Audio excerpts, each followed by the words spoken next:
आपका हमारे चैनल में। मैं हूं सभी के साथ तान्या गुप्ता। बड़ी खबर, देश भर में ममता बनर्जी के खिलाफ गुस्सा।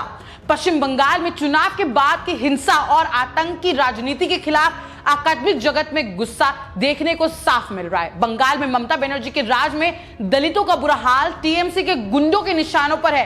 अनुसूचित जाति, अनुसूचित जनजाति। आपको बता दें कि ममता बानो के गुंडे लगातार दलितों को प्रताड़ित कर रहे हैं, जिसके बाद पश्चिम बंगाल में एससी एसटी के खिलाफ बढ़ती हिंसा को लेकर 114 एससी और एसटी प्रोफेसरों ने राष्ट्रपति रामनाथ कोविंद को पत्र लिख दिया है। आपको बता दें कि ममता बनर्जी तानाशाह बनकर अत्याचार पर अत्याचार करती दिख रही हैं और वहां का पुलिस प्रशासन भी मूक दर्शक बनकर देख रहा है और टस से मस भी नहीं हो रहा है। आपको बता दें कि 114 एससी और एसटी प्रोफेसरों ने पश्चिम बंगाल में तृणमूल कांग्रेस के खिलाफ 2 मई की घातक हिंसा के खिलाफ केंद्र से कार्रवाई की मांग वाली याचिका पर हस्ताक्षर किए। भारत के राष्ट्रपति को भेजी ये याचिका। इसमें क्या दावे किए जा रहे हैं हम आपको विस्तार से बताते हैं। पहला दावा जो किया जाता है वो है एससी एसटी समुदाय के 11,000 से अधिक लोग बेघर हो गए हैं। दूसरा जो महत्वपूर्ण पॉइंट है वो है 5,000 मकान भी ध्वस्त कर दिए गए हैं अनुसूचित जाति, अनुसूचित जनजाति के। ये याचिका में और आगे ये भी दिखाई साफ पड़ रहा है। उन्होंने लिखा है कि हम आपसे आग्रह करते हैं कि आप हस्तक्षेप करें, यानी कि रामनाथ कोविंद से दरख्वास्त की गई है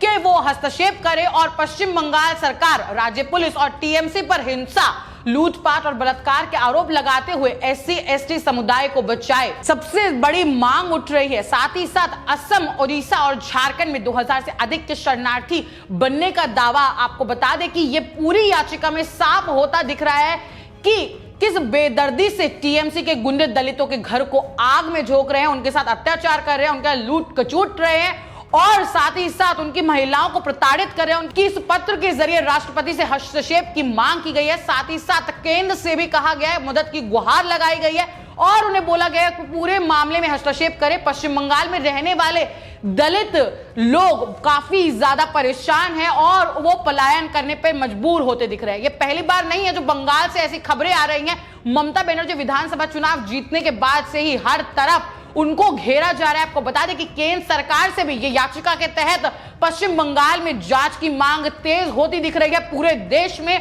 और जगह जगह से मांग उठ रही है कि केंद्र सरकार बीच बचाव करे, एससी एसटी को बचाए। दलित अब खतरे में है। आपको बता दें कि जो मीडिया जगत था पहले, जो आता था लोगों के बचाव के लिए और दलितों के नाम पर और दलित मुस्लिम भाई भाई का नाम देता, वो सब भी अब गायब हो गए हैं, हवा हो गए हैं। बंगाल में हिंसा रोकने के लिए उठी आवाज।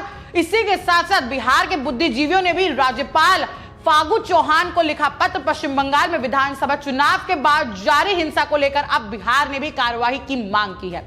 बिहार के 25 बुद्धिजीवियों ने राज्यपाल फागू चौहान को पत्र लिखकर बंगाल में विधानसभा चुनाव के बाद जारी हिंसा को रोकने की गुहार की है, मांग करी है। इस पत्र की प्रति राष्ट्रपति रामनाथ कोविंद, प्रधानमंत्री नरेंद्र मोदी, पश्चिम बंगाल के राज्यपाल जगदीप धनखड़ और पश्चिम बंगाल की मुख्यमंत्री ममता बनर्जी को भी भेजी गई है। बुद्धिजीवियों की ओर से लिखे गए पत्र में इस बात का उल्लेख है कि संवैधानिक संस्थानों और भारतीय लोकतंत्र में हमारे दृढ़ विश्वास को झकझोर कर रख दिया है। बंगाल में चुनाव के दौरान और उसके बाद अभी तक 23 लोगों की जान जा चुकी है। 3,886 लोगों की संपत्ति को नुकसान पहुंचाया गया है। राज्य के 3,000 गांव हिंसा से प्रभावित हुए हैं।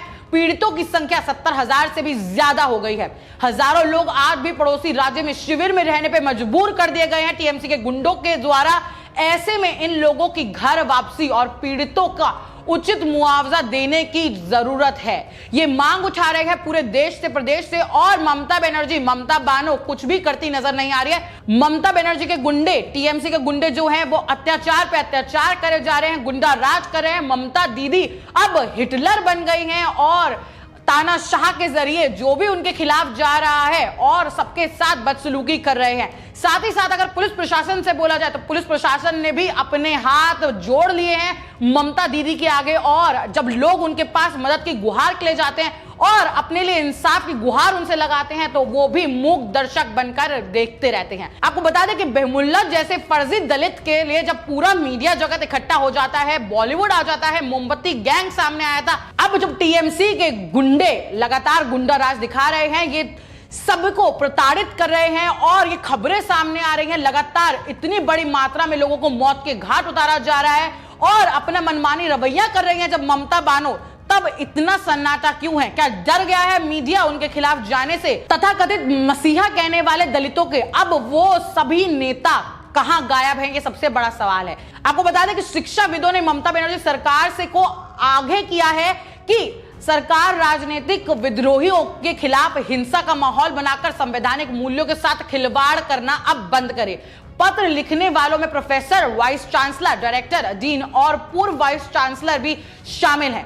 आपको बता दें कि शिक्षाविदों ने टीएमसी सरकार से राज्य में बदले की राजनीति बंद करने की मांग की है। पत्र में कहा गया है कि टीएमसी से जुड़े आपराधिक किस्म के लोग हमले कर रहे हैं लगातार, जो कि साफ देखने को मिल रहा है। पत्र में यह भी कहा गया है कि हजारों लोगों की संपत्ति को नुकसान पहुंचाना बंद करें, उनके साथ लूटपाट जो की गई है उसके लिए भी अब उनको मुआवजा दिया जाए। इसमें यह दावा किया गया है कि बंगाल में टीएमसी को वोट नहीं करने वाला समाज, एक बड़ा वर्ग डर के साए में जी रहा है। यह टीएमसी समर्थकों द्वारा पीड़ित है। हत्या, बलात्कार और लूट के भय से हजारों लोग असम, झारखंड और ओडिशा में शरण ले रहे हैं। अधिकांश मीडिया, पुलिस और प्रशासन या तो अपराधियों के साथ है, उनको बचाता हुआ दिख रहा है, राज्य सरकार के भय से चुप्पी साधे हुए मौन व्रत धारण कर रखा है। बंगाल में राजनीतिक विरोधियों के खिलाफ बड़ी संख्या में हिंसा की सूचना मिली है। इनमें सबसे बड़ी अधिक पीड़ित जो हैं वो भाजपा समर्थक हैं और भाजपा कार्यकर्ता हैं, जबकि आरोपी ममता बनर्जी की पार्टी टीएमसी के समर्थक बताए जा रहे हैं और साथ ही साथ ये टीएमसी के गुंडे हैं। विधानसभा चुनाव में टीएमसी की जीत के बाद हुई हिंसा में लगभग 1 दर्जन से अधिक भाजपा कार्यकर्ताओं अपनी जान गंवा चुके हैं। मौत के घाट उतार दिए गए हैं टीएमसी के द्वारा। सड़कों और कार्यकर्ता और समर्थकों को परिवार समेत अपने गांव से पलायन करने पे मजबूर कर दिया है टीएमसी के गुंडों ने। वो अब असम की राह पर चल पड़े, उन्हें पलायन करना पड़ रहा है, जहां मुख्यमंत्री हेमंत बिस्वा शर्मा ने उनकी मदद किया। उन्होंने सभी भाजपा कार्यकर्ताओं के लिए रहने और भोजन की व्यवस्था भी किया। गौरतलब है कि सिर्फ भाजपा ही नहीं बल्कि माकपा ने भी टीएमसी पर अपने कार्यकर्ताओं की हत्या का आरोप लगाया है, जो बता सकते हैं कि ममता बनर्जी गुंडा राज पे उतर आई है। ममता बनर्जी जो अब ये कार्य कर रही है, टीएमसी के गुंडों को शरण दे रखी है और वहां सभी लोग जो भी अनुसूचित जनजाति है, अनुसूचित जाति है, उनके साथ जिस तरीके की बदसलूकी की जा रही है और उसके बाद पूरा देश, इवन इंटरनेशनल मीडिया भी सब मौन व्रत धारण करे हुए हैं, मूक दर्शक बने बैठे हैं। सब लोगों ने चुप्पी साध रखी है, किसी के मुंह से कुछ निकलता नहीं पड़ रहा। और अगर बात की जाए पुरानी, तो जहां अगर ये किसी भी ऐसे बीजेपी शासित राज्य में होता तो उसके बाद सभी लोग ब्लेम गेम खेलने लग जाते और बार बार अपना पद से इस्तीफा दो का नारा देते। जो लोग बेमुल्ला के साथ आए थे, जो कि फर्जी था, एक पूर्ण तरीके से झूठ था, स्वांग रचा गया था, उस दलित को जब बढ़ चढ़कर सपोर्ट करते हैं, मीडिया भी उसके लिए पूरा हवा बनाता है और दलित भाई भाई हैं और ये ऐसे नारे देते हैं। अब वो सभी लोग कहां हवा हो गए हैं? अब इन लोगों को नजर नहीं आ रहा कि किस तरीके से बंगाल में अत्याचार हो रहा है, किस तरीके से लोगों को मारा जा रहा है, किस तरीके से जैसा हिटलर करता था, तानाशाह था जो, वैसा अब ममता बनर्जी कर रही है। ममता बानो कर रही है, अपने आप को ममता दीदी कहने वाली सबकी दीदी।